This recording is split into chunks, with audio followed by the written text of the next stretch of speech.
Assalamualaikum warahmatullahi wabarakatuh. Mudah-mudahan nadom ieu aya manfaatna, khususna kanggo abdi, umumna kanggo anu ngadangukeun nadoman kalayan judul Pepeling Alam Kubur. Bismillahirrahmanirrahim.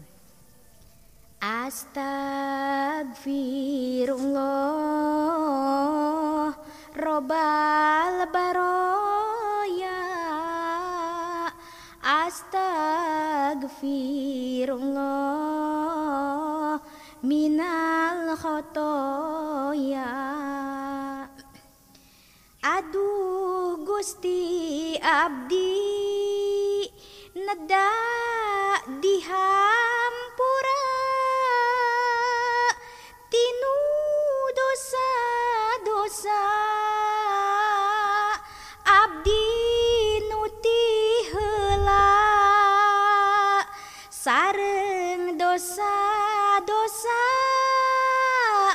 abdi nuru masa anging mung ka Gusti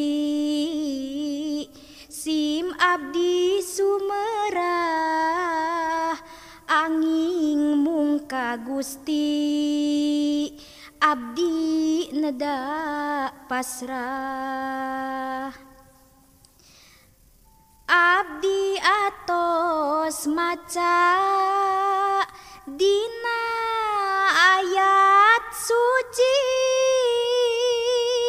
sadayana makhluk eta bakal mati, nyawa bakal lepas tina diri abdi, pisah raga badan sareng anak rabi, pisah raga badan sareng kulawargi. Astagfirullah Robbal baroya,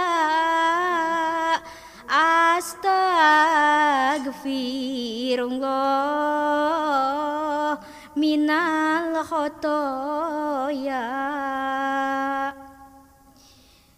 Di mana waktuna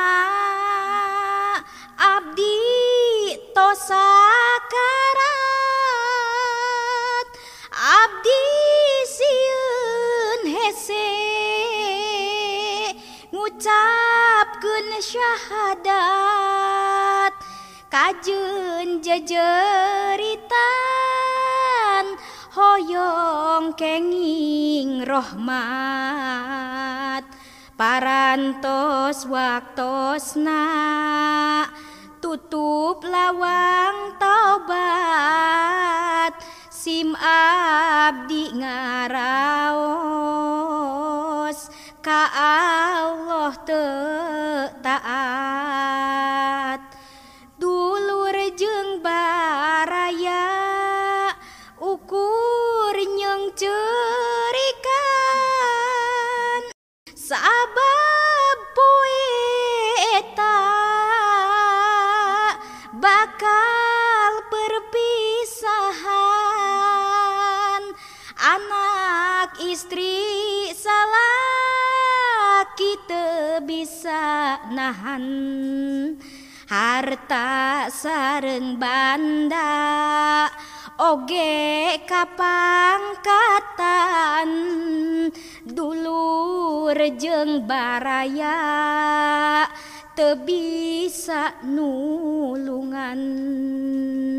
Abdi tos ngajepat cicing teu anggapan,